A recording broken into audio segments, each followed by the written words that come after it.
Hey there. Hope you're having a fantastic week.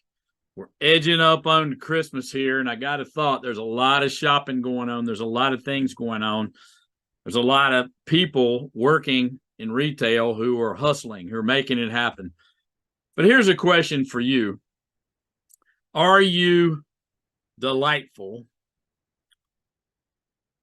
Are you delighting your customers?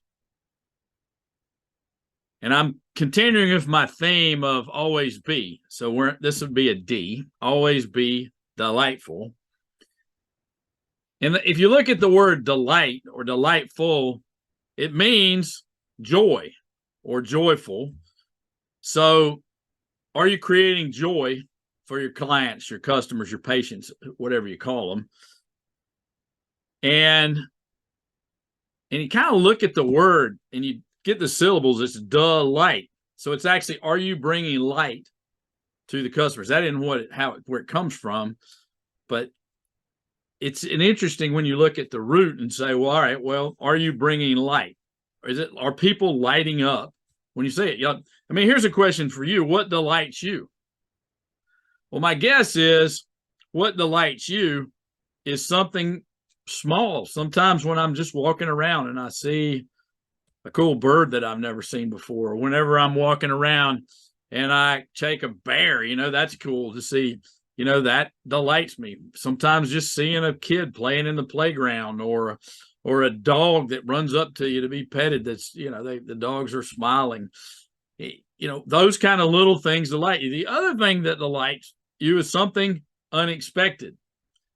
So what it comes down to is, what's the difference between being satisfied and being delighted?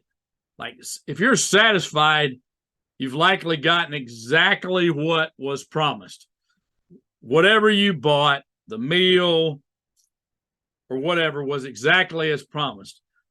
But if you were delighted, actually something else was probably added in, or something unexpected, or somebody did something nice that for example, on the meal, maybe they threw in a free dessert, or maybe they brought you, an extra helping of some side that you really liked. Whatever it is, it could be really, really small, but it could be delightful. It could be delighting you. And if you're delighted, you're going to be more likely to be an advocate or raving fan and push and do marketing for those companies. So, but you can do this in any industry, anywhere. Now, what you need to be looking for, what I say, are those moments of truth.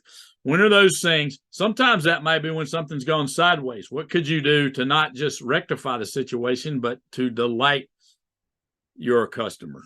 What are the things that you could do that would be unexpected? That's that moment of truth when you're right in front of the customer and you've got a decision. My suggestion is, always look for the delight. Just ask yourself, how can I delight this customer? Listen, I hope you have a delightful week. I hope this gives you some things to think about. I hope you'll work on your delight process instead of your sales or marketing process. And until next week, all the best.